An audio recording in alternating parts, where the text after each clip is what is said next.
I'm going to fire a ridiculous person who helped a woman who isn't worth a penny. I was late for a business meeting because I was helping a woman in a wheelchair at the airport.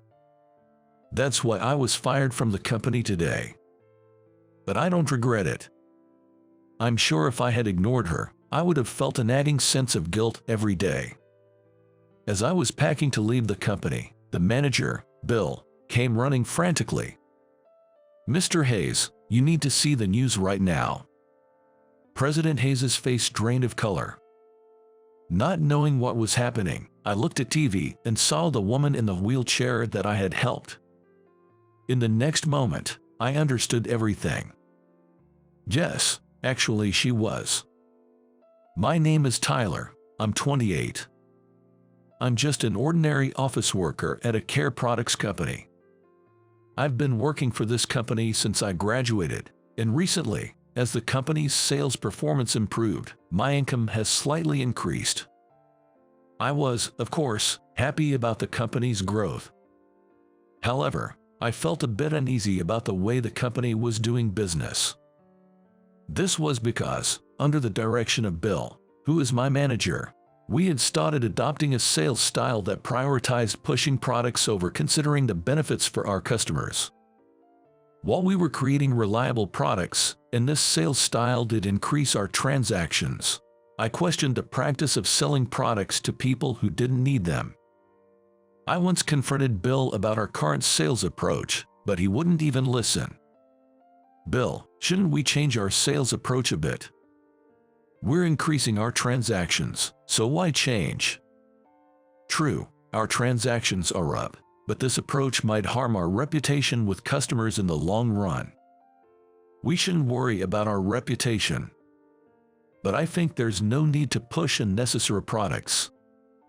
If customers are paying, it can't be unnecessary. If you're so concerned, what do you suggest?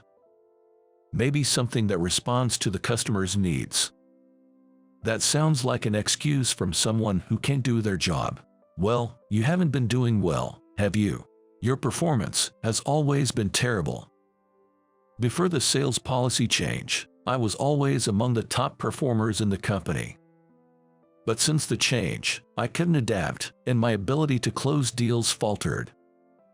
Because of that, my performance plummeted, always ranking at the bottom. Bill and Mr. Hayes hadn't complained about me before, but after my performance visibly dropped, they started to belittle me. Complaining even though you perform poorly is troublesome. Are you wasting time with pointless chatter again? Then Mr. Hayes came to check on the office work. Seeing him, Bill stood up respectfully. "Mr. Hayes, good to see you." "Good to see you." "Tyler, are you troubling Bill with your nonsensical talk again?" "Listen to this, he's saying our sales policy is wrong." "Wrong? Bill's strategy has been contributing to the company's growth and is, in fact, a success, isn't it?" "No, I just wanted to adopt a sales style that meets the customer's needs instead of forcibly selling them unnecessary products. If we keep worrying about the customer's needs, our performance will only go down. You don't need to worry about that." "But if you have time to make such comments, why don't you go out and make some sales? This is why people call you a failure." "I'm sorry. Bill, I know it's tough, but please make sure to take good care of your subordinates." "Yes, my apologies." After saying this, he left the office. Afterward, Bill blamed me for getting scolded by Hayes and burdened me with a lot of menial tasks. Since then, Bill has been assigning me menial tasks almost daily, leading to days filled with overtime work because I couldn't finish during regular hours. Rumors of my confrontation with him spread throughout the company, and the employees became afraid to voice their opinions to Bill or Mr. Hayes. Still, I don't think my ideas are wrong. Thinking I wouldn't bend my principles, I continued to work hard. As usual, I took the last train home, completely exhausted. The one who always warmly welcomed me home was my grandmother. My parents have been stationed overseas for work since I was young, so I live with my grandmother. who has difficulty walking, to help her and assist with her medical appointments. Taking care of my grandmother while working is not easy, but as someone who has always been a grandma's boy, I've never felt it to be a burden. Welcome home, Tyler. You must be tired from today. Hi, Grandma. You've been coming home quite late recently, and you look unusually tired. Work has been busy lately. I'm okay. Are you sure? You're not worrying about something, are you? She has always been kind to everyone and sharp at noticing even the slightest changes. I thought I was acting cheerful around her, but it seems she saw right through me. I confided in her about my work troubles and conflicts with my supervisor. So that's what's been happening. Yeah, I wonder if I have no choice but to follow the supervisor's approach to secure contracts. How have you been conducting your sales recently? I've been listening to the customers and recommending only what they need. It seems to make them more satisfied. I even tried the sales style Bill suggested once, but it didn't suit me. Then I think you should do what you want to do. But that won't improve my performance, and I might end up getting fired. But I don't think it's right to lie in your sales. Grandma, do you think what I'm doing is right? I don't know much about sales, so I can't say who's right, you or Bill, but I think it's right for you to stick to your principles. Grandma. Hearing her words made me feel validated, and I found myself tearing up. She always told me to be someone who can act for the sake of others. Those words have stayed with me, influencing my attitude towards work. She has always lived by those words herself, having a kind nature that doesn't allow her to ignore someone in trouble. Thanks to her personality, she's well liked by our neighbors and is a well-known figure in our community. I deeply respect my grandmother for all that she is. Even in my current company, there were times I almost compromised my beliefs, but I kept acting on my own terms, believing in her words. But it makes me happy. What makes you happy? That you've been holding on to what I said all those years, even now as an adult. Well, when you were told so many times to act for the sake of others, you start to think you should. But acting for the sake of others can be quite difficult, actually. Is that so? Think about the people around you. Being told that, the first thing that came to my mind was my company's superiors. Indeed, they seem to prioritize profit over acting for the sake of others. Maybe that's true. It becomes even more difficult as you grow older. In that sense, Tyler, you're doing great. I'm proud of my grandson. That's an exaggeration. No need to be so modest. Look, you have work early tomorrow, right? You should go to bed now.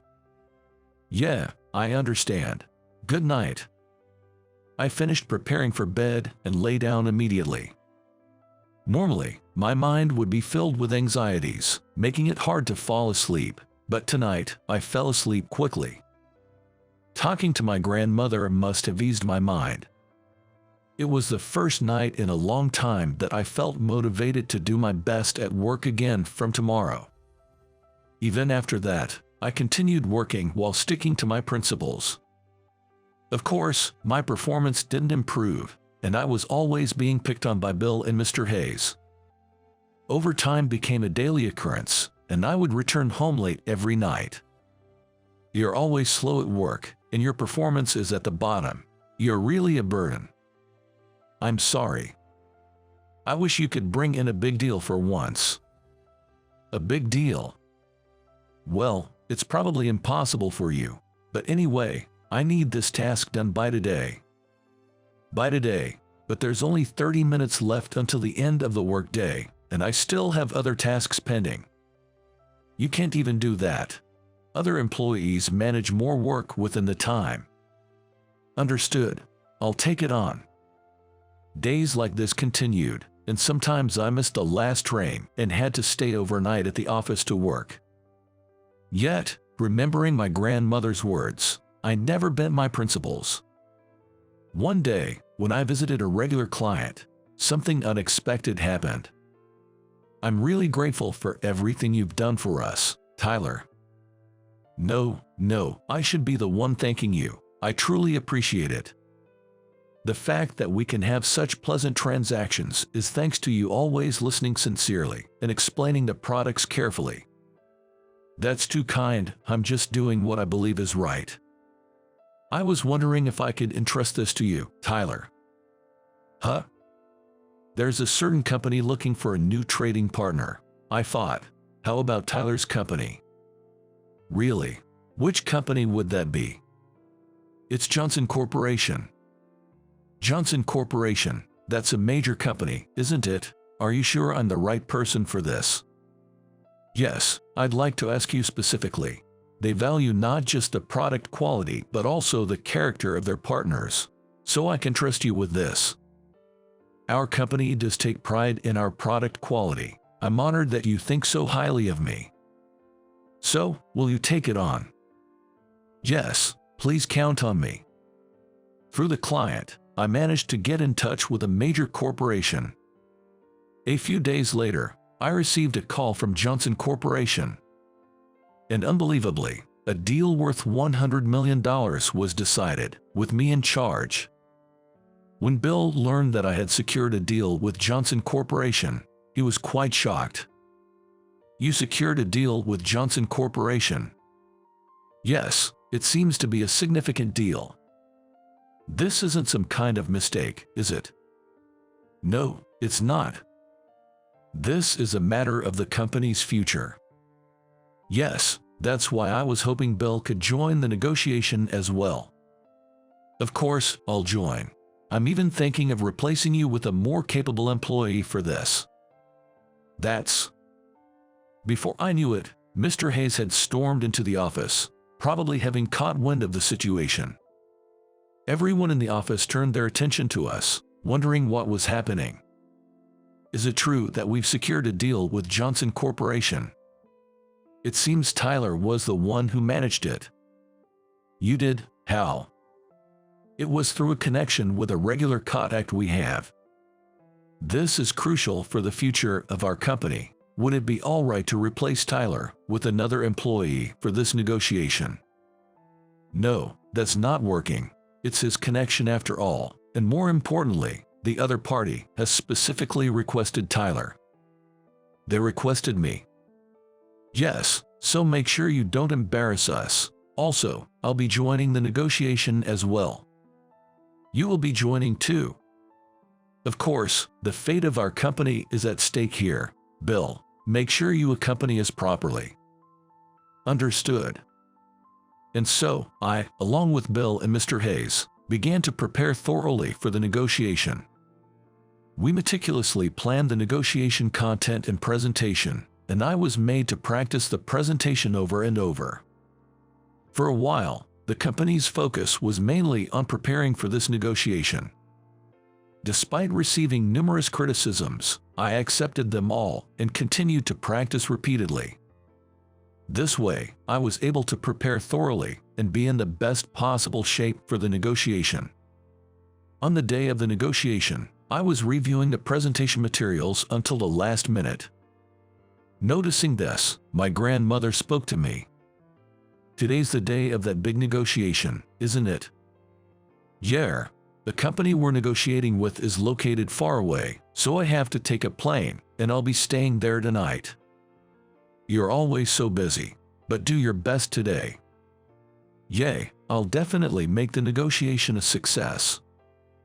Don't push yourself too much, just do as you always do, and I believe you'll succeed. Thank you, Grandma. Although I had been very tense, this exchange with her helped ease some of that tension. I left the house, reassuring myself that I would be okay. Today, we were supposed to meet directly at the negotiation. So, I headed to the airport to catch my flight. Since I had arrived at the airport a bit early to allow for some extra time, I decided to walk around the airport to clear my head.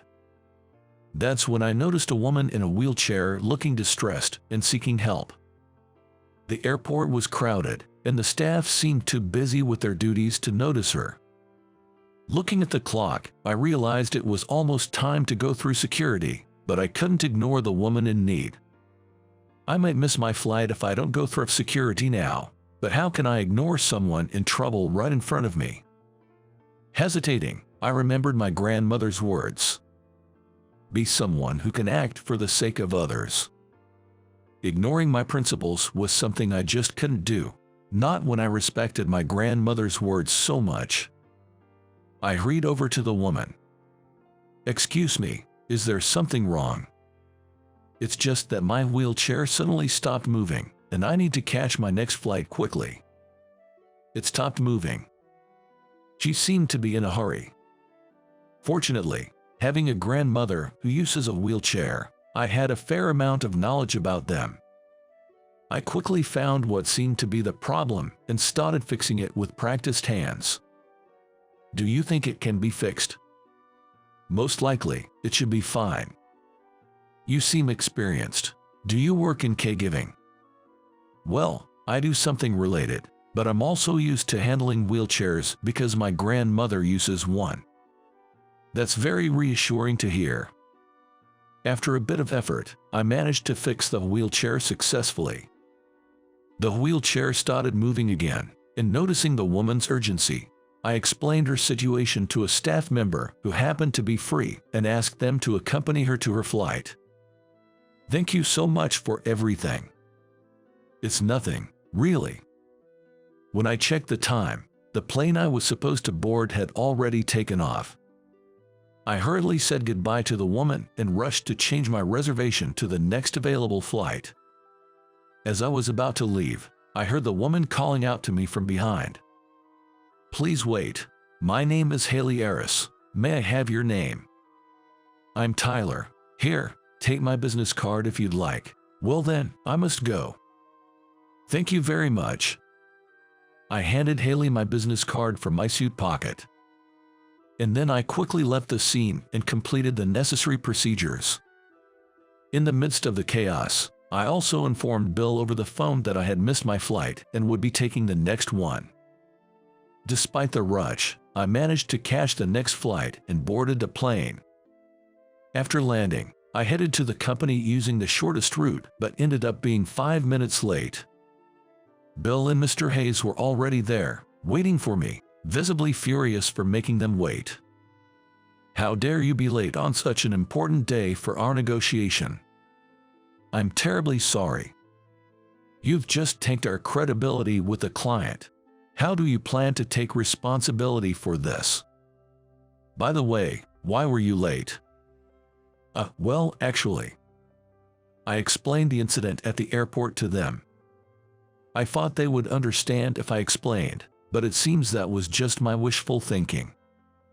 As soon as I finished explaining, Bill started berating me loudly. A woman in a wheelchair is worthless compared to a deal with Johnson Corporation. Can't you see that? But I couldn't just ignore her. You should have. Ignoring someone is something even a kindergartner can do. Why couldn't you? Enough, Bill. There's no point in talking to such a useless person. But he's caused such a mess. I'd love to fire you right this instant, but since the client specifically requested you, you'll have to pack your things after the negotiation. Does that mean? Yes, you are fired, but you'll still attend the negotiation. After that, you are of no use to us. Bill and I will lead the discussion, so don't bother doing anything. But I've practiced so much. Please let me try. Don't you get it? Someone who prioritizes worthless trash over their job doesn't need to do anything. You're just in the way. At a loss for words, I couldn't respond to their harsh criticism. While we were arguing, a staff member from Johnson Corporation appeared and led us to the president's office. We were told to wait a bit for President Johnson to arrive, so we sat on the sofa in the office, enveloped in an awkward silence. Bill and Mr. Hayes continued to grumble about me in hushed tones. Reaching my limit, I stood up to leave. Then, a familiar figure appeared on the TV in the president's office. It was Haley, the woman I had helped at the airport. Haley seemed to be giving an interview on the news. Look, Bill, the woman in the wheelchair is on the TV. Oh, she's pretty. It's a pity she has a disability. Even as their conversation reached my ears, I was shocked to see Haley on TV, realizing she was someone significant. Haley is on TV. Why? To my astonishment, Haley started talking about the incident at the airport with a smile on her face. Actually, on my way to the studio, my wheelchair broke down at the airport and I almost missed my flight. But then, a salesperson from Hayes Company fixed my wheelchair and escorted me to the gate. We also value personality in our employees, and I hope they can be inspired by him. Of course, we're proud of our excellent staff. Hearing her interview, Bill and Hayes exchanged looks. Hayes, about that interview just now.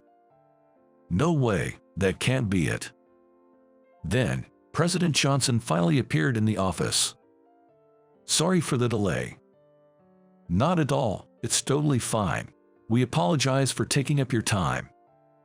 We're really sorry for our subordinates' behavior. It's okay. By the way, you saw my daughter on the news just now, right? The salesperson she was talking about was you, wasn't it? It seems so. Seems so. You are quite humble. You are truly a wonderful person. Let me thank you on behalf of my daughter. Thank you very much. No, I just did what anyone would do. That's right. Well, since Mr. Johnson has said so, let's just let bygones be bygones regarding Tyler's tardiness this time. But earlier, you said I was fired. Be grateful that kind Mr. Hayes is forgiving you. They cut me off as if to silence my words. The two of them pressured me as if to say not to speak any more unnecessary words. Thank you for your generous understanding, Mr. Johnson. Shall we proceed to the negotiation? But as we were about to start the presentation, he stopped us.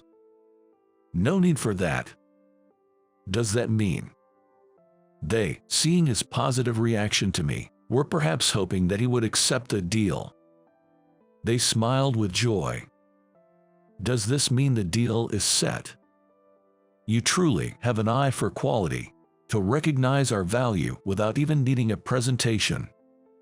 Yes, it seems his reputation is well deserved. Then, let's sign the contract right away. As Mr. Hayes was about to pass the documents, Mr. Johnson made an unexpected statement. Sign. I never said anything about making a deal. They were puzzled. Why not? Doesn't no need to talk mean you'll make a deal with us? What do you mean by that? Well, the reason is clear. I can't make a deal with people who insult my daughter. My daughter? We never said anything of the sort, right, Bill? It must be some misunderstanding. No misunderstanding. You were speaking ill of my daughter on TV. On TV? No way. Yes, that no way. Just then, a familiar female voice was heard as the door opened. There sat Haley in her wheelchair. They turned pale, realizing who she was. We had no idea she was your daughter. Please forgive our rudeness. We deeply apologize. If it wasn't my daughter, would you say people in wheelchairs are worthless? I can't work with people harboring such vile thoughts. Please leave. This can't be happening. President Johnson had them leave. As I was about to follow them out, he called out to me. Wait, your name was Tyler, right? Yes. Weren't you just told by Mr. Hayes that you were fired after this negotiation? Yes, I was told I'd be fired after this, as I'd no longer be needed. How do you know about that? Our company places a great emphasis on character, so during negotiations, my father always monitors the attitude of our business partners closely. Even a slight misstep, and he's willing to call off the deal. He's that strict. So, you've been monitoring us since we arrived at the company. If that made you uncomfortable, I apologize, but I believe that while profit is important, what's most essential is the ability to empathize and act considerately towards others. His words reminded me of my grandmother's teachings. I had always been dissatisfied with the management philosophy of my former company, but I deeply respected his viewpoint. So, having observed your actions, I think you're a perfect fit for our company. How about it, if you're okay with it? We'd love to have you join our team. Me, really? I also agree with bringing Tyler into our company. Would you consider it positively? If you think I'm suitable, I'd like to contribute to your company immediately. Please, count on me. Thus, I left Hayes Company and transitioned to Johnson Corporation. When I shared this news with my grandmother, she was overjoyed as if it were her own achievement. It's good to see that your efforts have been recognized, Tyler. That's an exaggeration. What are you saying? Your parents overseas are thrilled. Moving to such a prestigious company is amazing. Grandma, did you go ahead and tell them? It's not a bad thing, right? In fact, I even boasted about it to our neighbors. Grandma, that's embarrassing. Tyler, acting for the benefit of others is a good thing, isn't it? Jerry, if Grandma hadn't taught me that, I might not have found such a great company. Thank you. I didn't do anything. You achieved this on your own, so be more confident in yourself. All right. Thus, even after joining Johnson Corporation with a recommendation from Mr. Johnson himself, I never became arrogant but continued to work in my own way. As a result, my efforts were recognized, and I quickly climbed the career ladder. Meanwhile, Hayes Company's reputation declined due to the incident. Furthermore, it seems that by not adopting a more customer-centric approach, we failed to secure additional purchases, leading to a decline in performance and bringing the company to the brink of bankruptcy. Later, I reunited with Haley at the company and even went out to dinner with her. By then, Haley's health had improved to the point where she could walk without a wheelchair. The dinner was nerve-wracking, but her bright and kind nature felt like a saving grace to me. This restaurant's food is delicious, isn't it? Jess, thank you for inviting me. Let's drop the formalities. Are we the same age? Don't tell me you don't remember me. Wait, you're Johnson's daughter, right? Not that. We were classmates in elementary school. Could it be Haley Johnson? But your name now is Haley Harris. Back in elementary school, being known as the daughter of Johnson Corporation's president brought me nothing but trouble. I was even nearly kidnapped several times, so I started using my mother's surname from middle school. I remember now. You always seemed to have a hard time back in elementary school. But you were always there to help me, Tyler. It meant a lot to me. I couldn't stand by and watch someone who hadn't done anything wrong suffer like that. You've always been a good person. Not really. Plus, I couldn't ignore a pretty girl. Are you saying I'm cute? Well, yeah. Actually, I've been interested in you since elementary school, Tyler. Really? I had no idea. Of course, after being saved by you so many times, I always wanted to repay you. Now that we've reunited, I'm truly happy. I'm glad we met again too. I've been thinking about you. Really? Yeah, so if it's all right with you, would you be my girlfriend? Of course, I'd be delighted. And that's how we started dating. Our relationship progressed smoothly, and when we went to greet Mr. Johnson again to discuss marriage, he was overjoyed and accepted us warmly. Later on, Haley and I got married and were blessed with 2 healthy children.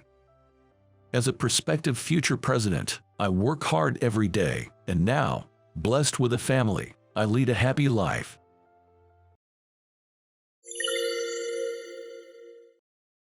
Show me where that incompetent loser works. The one who soured my excitement for the long-awaited reunion was Mary. She's always been mean to me, trying to get the upper hand like this. The reason is that I wasn't very good at studying during our school days.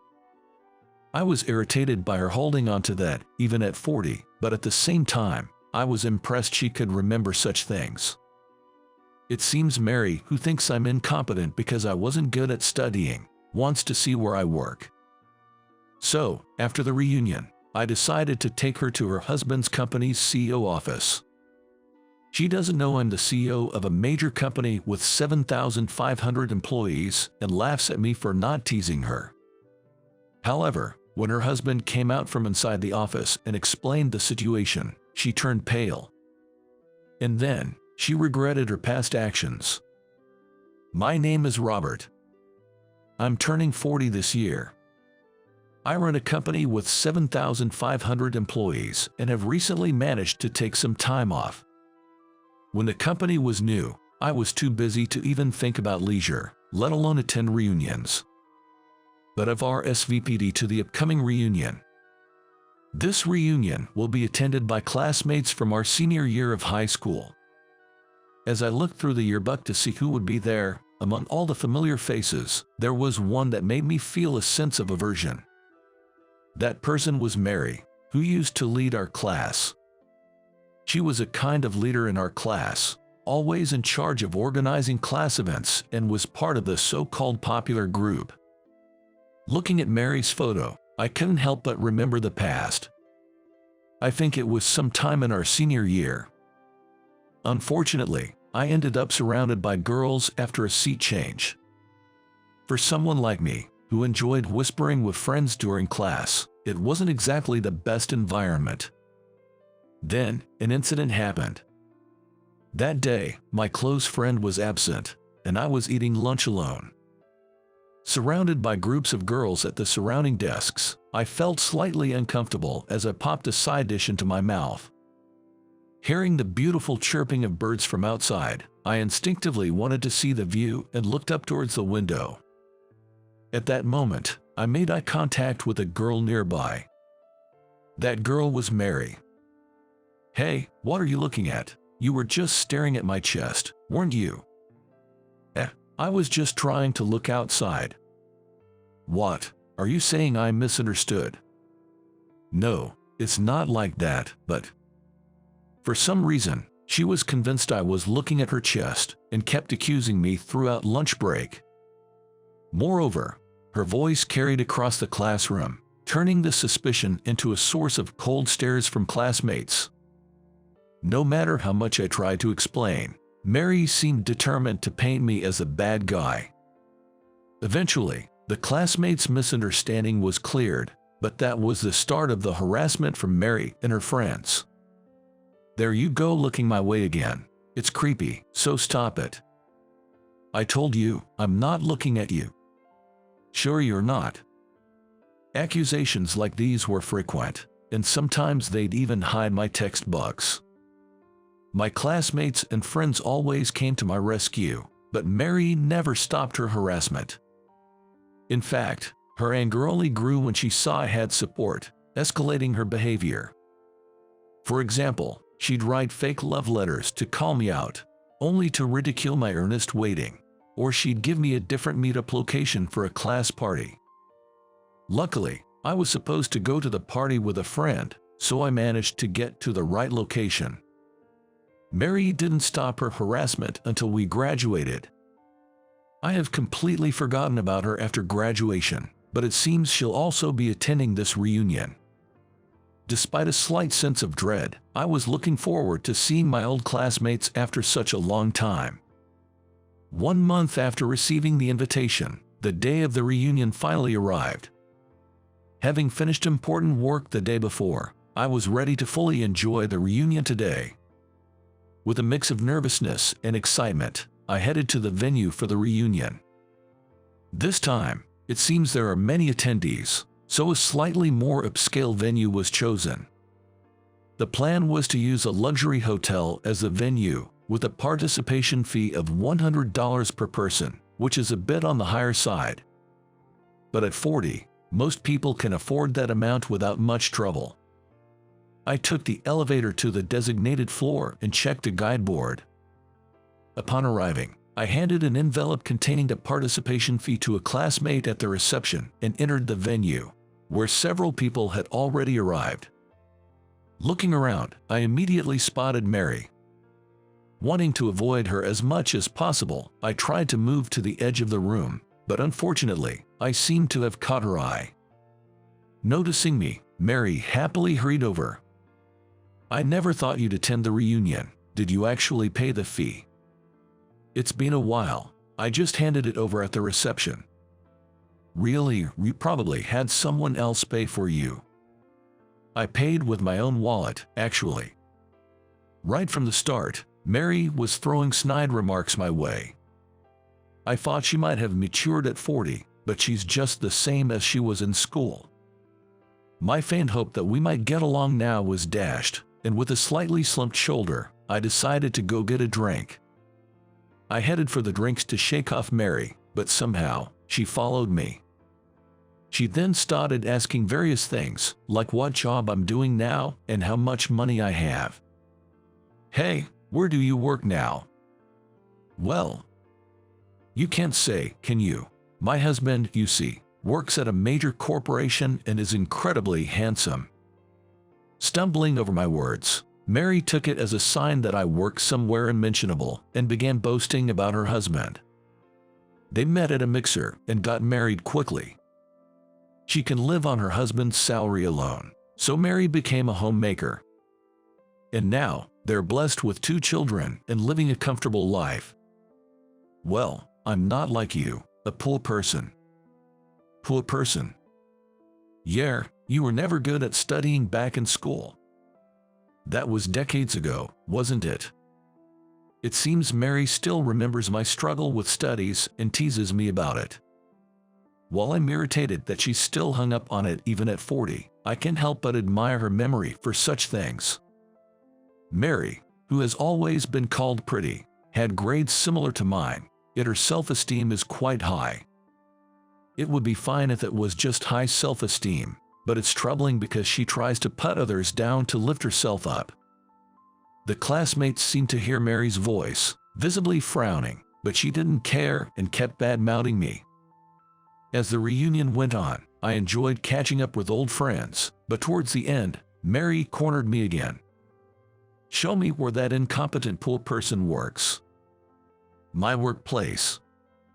"Yeah, you must be free after this, right? Take me there."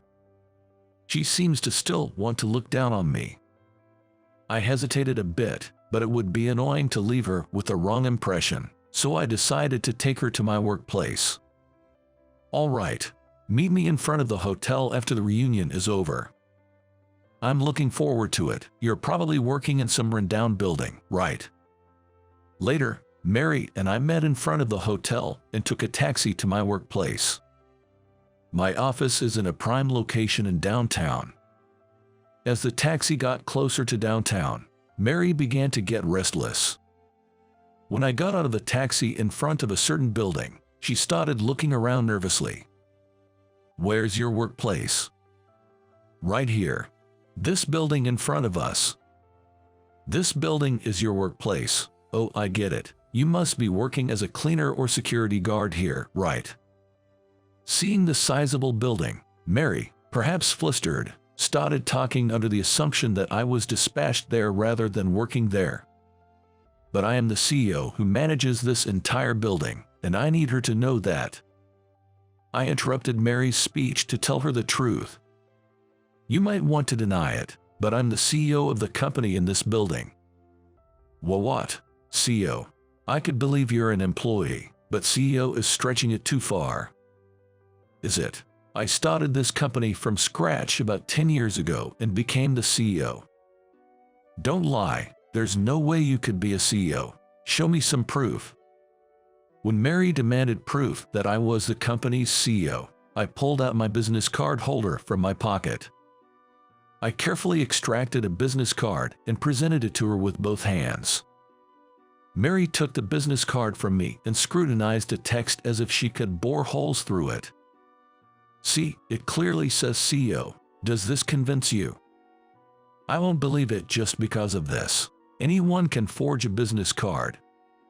"Why are you so unwilling to accept that I'm the CEO?" "Because you were never stand out in high school, not smart, and someone like that being more successful than me. It seems she doesn't want to admit I'm the CEO because she can't bear the thought of me being more successful than her. I don't think being a CEO necessarily means I'm successful, but I do believe I'm happier than someone who is constantly concerned about social standing, pride, and status like her.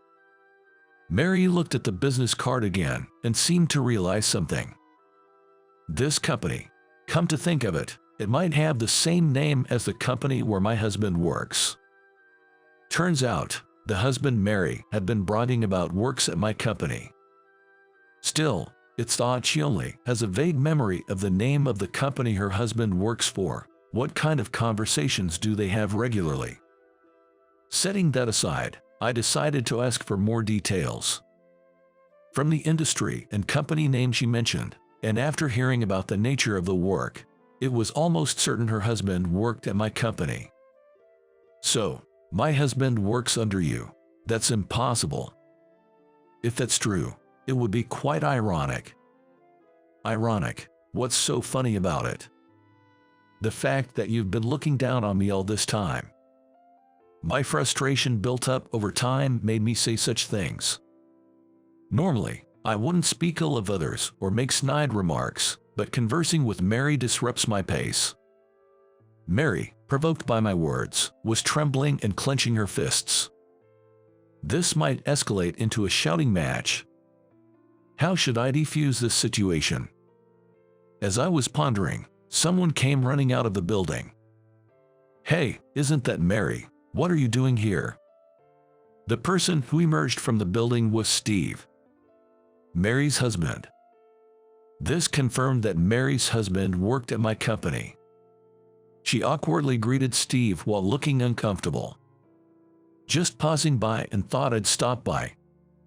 "Is that so? Wait, did I ever tell you where my workplace was?" "Well, you know, the address was on the business card."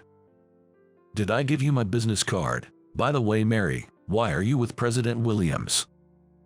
Steve seemed puzzled to see me with her and asked. But now that it was clear I was the CEO, she was visibly flustered. So I decided to explain everything on her behalf. "Actually, your wife is my classmate, and she wanted to see where I work." "You were classmates, but why your workplace?" "Hey, if you say any more, I won't forgive you. Your wife has been harassing me since high school, and today she wanted to see the workplace of the incompetent pool person." Hearing my words, Steve froze with a look of shock. He probably never imagined his wife would do such a thing to the CEO. Mary, realizing her misdeeds were exposed to her husband, started sweating profusely. It seems that she had not shown her true nature to Steve. She probably only showed a polished version of herself. Given that Mary was good at ingratiating herself with teachers and winning over peers since her student days, this comes as no surprise. Let me hear more about this in detail.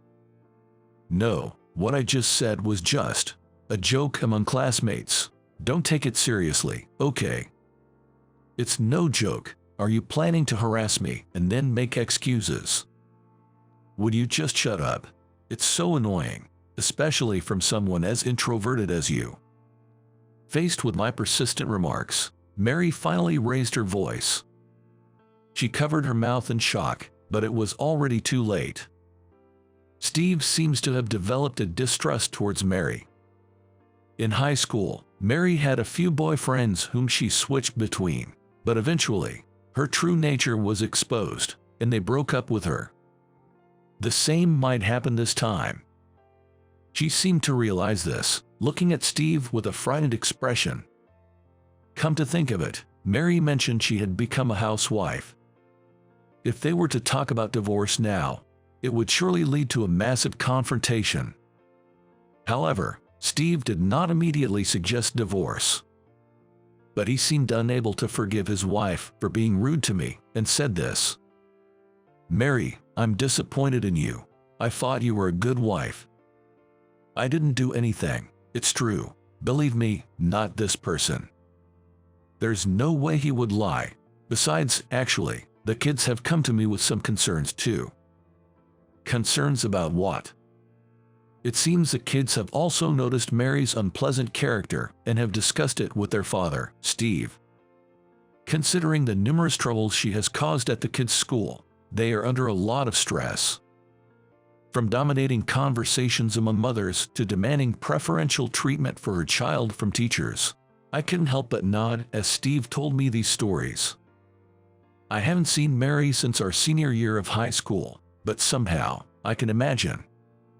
I had hoped you had become a better person, but it seems I was wrong. I don't have time to deal with you right now. Go away. Hey, how dare you speak to him like that? As an argument between Mary and Steve heated up, I decided to leave the scene. Staying any longer would only involve me further. I quietly slipped away, but Mary seemed not to notice at all. 3 days later, Steve came to me and updated me on the situation. Apparently, Mary loves the kids too much and unintentionally lashes out at others. And I learned that she used to be hostile towards me during our school days. Seeing me with many friends and a close family made her envious. I always thought of myself as an ordinary, unremarkable person, but it seems Mary saw me differently. Then, Steve began to express how grateful he was to me. Steve was struggling with job hunting and had no choice but to take on physically demanding work. At that time, it was me who approached Steve, who was looking downcast in the park. I suggested to him that if he was job hunting, why not work for us? Back then, we had just started the company, so we couldn't pay much, but now that the company has grown, I believe we're providing a salary that matches his abilities. I was grateful for the few employees willing to work with us in those early days, and it turns out Steve was grateful to me too. If you hadn't reached out to me back then, who knows where I'd be? I'm the one who should be thankful. You really helped me out by accepting my offer. When I told my wife about it, she stopped arguing. So, have you made up? When I asked this, Steve shook his head yes. I can forgive Mary for the harassment, but maybe she had her own issues and conflicts.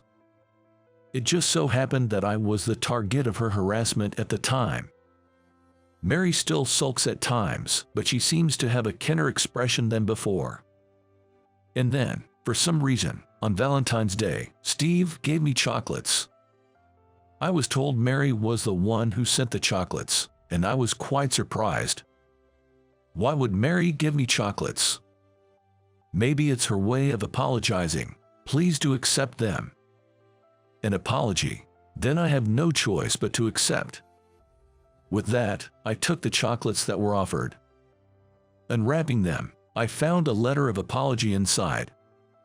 Although I still disliked Mary when I attended the reunion, now I don't feel as angry. I thought it was strange to have my feelings changed by chocolates and a letter, but those two things seemed to reveal her true intentions. Mary must be a person who finds it hard to express herself honestly. As I ate the chocolates with my wife, I thought about this. Sometime after the reunion, I was back to my usual routine. It's a busy period, so I have to work overtime, but I make sure to spend time with my family. I believe the reason I'm able to stay healthy is that my wife lovingly prepares healthy meals for me. When I'm alone, I tend to eat instant noodles or fast food, but knowing that my wife is waiting at home with delicious food makes me want to work harder. Recently, she's even started making lunch boxes for me to take to work. Now that the children are a bit older, my wife seems to have more time on her hands. While enjoying my lunchbox full of love, I look over the materials. Soon, there will be a meeting about expanding overseas. Driven by the desire to make our company known worldwide, we are preparing for this international expansion. It might get busier, but that just means making more time. Even when busy, whether having dinner with my family or staying up late eating instant noodles, even when staring down documents in my computer, I feel happy. It's like I can really feel alive. Having a job to do and a family to care for is more than enough for me.